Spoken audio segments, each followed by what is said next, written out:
अभी एक विवाद आ गया तो उस विवाद पर नहीं जाना चाहता। जो वो हज का सब्सिडी खत्म हुई तो कुंभ मेले का विषय आ गया। कुंभ मेला हम सब जानते हैं। कुंभ मेले का एक एस्पेक्ट आप लोगों ने कभी ध्यान दिया है? कुंभ मेला कितने साल में एक बार पड़ता है? 12 साल में। 12 साल में एक बार क्यों पड़ता है?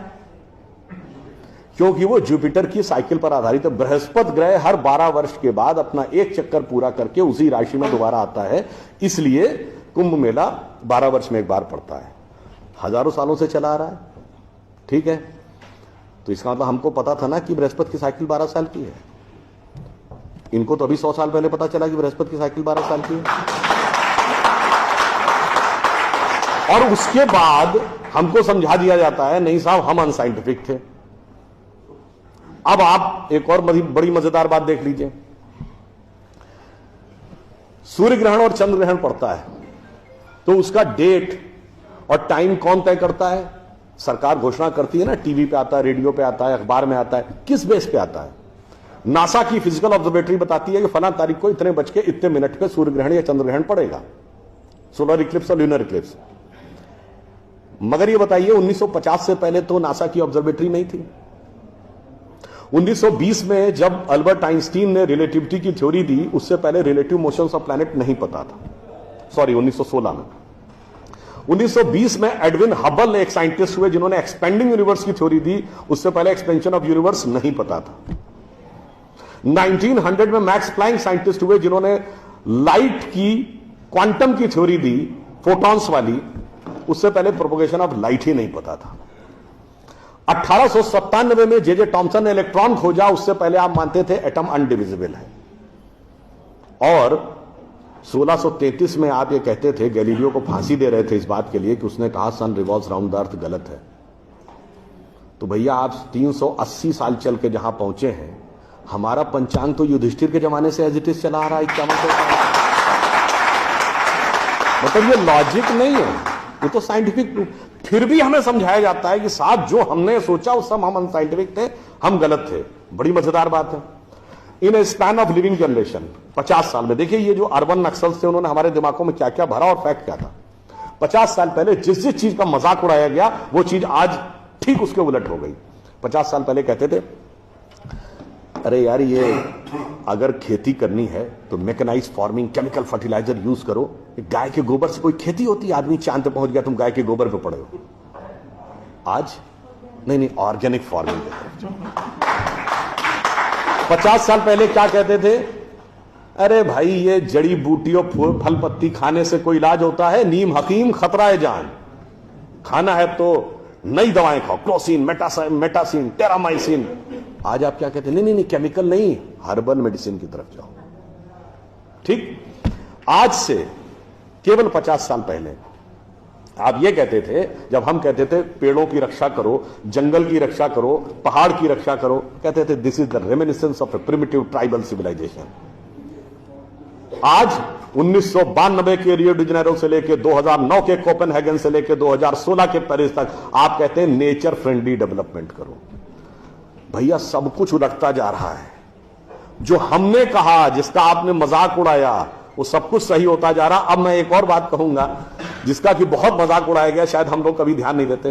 भारत में यह कहा जाता था कि ज्ञान प्राप्त करना है तो ध्यान लगाओ। संत महात्मा जाके गुफा में ध्यान लगाते थे, पीर फकीर जाके कहते थे इल्हाम हो जाएगा। लोग कहते थे क्या बेवकूफ है, हाउ इज इट पॉसिबल?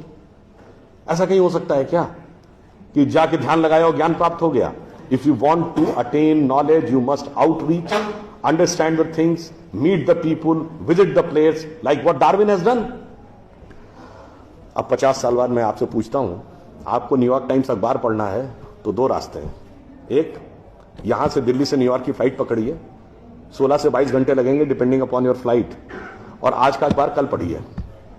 और दूसरा है कि मोबाइल पे डाउनलोड करिए खट से और पढ़ लीजिए। क्यों? आपके हाथ में डिवाइस है, जिसने डिवाइस बनाई उसने सॉफ्टवेयर भी बनाया है, और जिसने सॉफ्टवेयर बनाया उसने सपोर्टिंग नेटवर्क भी बनाया है। उसी ढंग से हमारा शरीर एक डिवाइस है, तो इसके अंदर मन, बुद्धि, चित्त, अहंकार और कॉन्शियसनेस एक सॉफ्टवेयर है, और उसका कनेक्टिंग नेटवर्क भी है। बस नेटवर्क से कनेक्ट होना है और सब डाउनलोड है। और अंत में मैं एक उदाहरण दूंगा। सब कुछ कहा जाता था कि पैसे के कारण शोषण हुआ, इसलिए खड़े हो जाओ, लोगों के साथ भिड़ जाओ। हमारे यहां परंपरा में त्याग का महत्व था।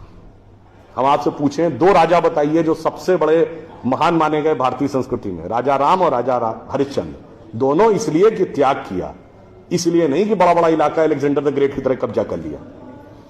अब मैं एक आपको उदाहरण देता हूं, वो त्याग कैसे समाज में रचा बसा था। हमारे पूज्य संतों में से एक हुए संत रविदास, काशी के रहने वाले थे। उनके पास भगवान राम की एक मूर्ति थी। काशी नरेश उनके पास गए, कहा जाता था इतनी सिद्ध मूर्ति है, आप कृपया इसे मुझे दे दीजिए। ऐसी मूर्ति राजा के पास होनी चाहिए, राजभवन में, ना कि इस पे मैं इस मूर्ति के वेट का 10 गुना सोना आपको दे दूंगा। उन्होंने मना कर दिया। उन्होंने कहा जी इसके वेट का 100 गुना सोना दे दूंगा। उन्होंने मना कर दिया।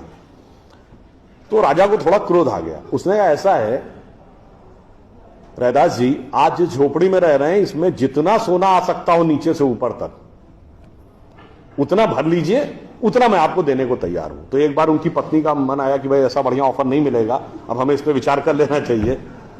रैदास ने क्या जवाब दिया? एक मोरो राम नाम धन, एक मोरी आशा, ऊ धन आई है ई चले जाइए, ना चाहे भगत रैदासा। मना कर दिया। रैदास जी क्या थे? वो जूते बनाते थे, आज की परिभाषा के अनुसार दलित थे। अब आप आइए, संत कबीर जुलाहा थे, आज की परिभाषा के अनुसार ओबीसी। जब उनके बेटे ने भगवान के भजन के बजाय पैसा कमाना शुरू किया तो कबीर ने क्या कहा? उनके बेटे का नाम था कमाल। उन्होंने कहा बूढ़ा वंश कबीर का, उपजा पूत कमाल, और हरि का भजना छोड़ के घर ले आया माल।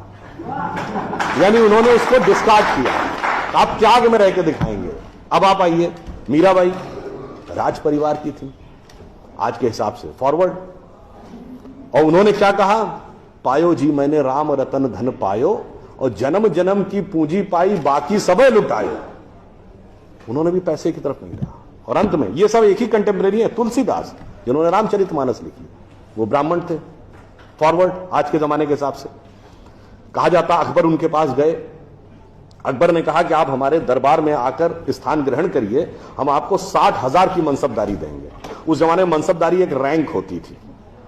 तो जैसे 40,000 की मनसबदारी वॉज मैक्सिमम, 60,000 का मतलब हुआ कि राजा के बाद सबसे बड़ा स्टेटस आपका होगा। तो तुलसी ने क्या जवाब दिया? हम तो सेवक राम के, हियो धरे दरबार, हमारे तो हृदय में भगवान राम का दरबार धरा हुआ है। तुलसी का अब होंगे नर के मनसबदार। ये मैंने क्यों बताया? जो बातें ये अर्बन नक्सलिस्ट समझाते हैं कि शोषण किया गया, कैपिटलिज्म किया गया, अगर मार्क्स ने कहा धर्म एक अफीम है जो गरीबों को पिला दी जाती है ताकि अमीर उस पर हुकूमत करता रहे, पर यहां ऐसा नहीं था। मैंने दिखाया समाज का निचला वर्ग हो, मध्यम वर्ग हो, उच्च वर्ग हो, राज करने वाला वर्ग हो, सबने कहा जो त्याग करेगा वो महान होगा। इसीलिए हमारे यहां महात्मा गांधी महान हुए, ना कि प्रधानमंत्री रहने वाले नेहरू महान। तो इसलिए मैं अंत में ये कहूंगा आप सभी लोगों से कि ये जो मायावी रावण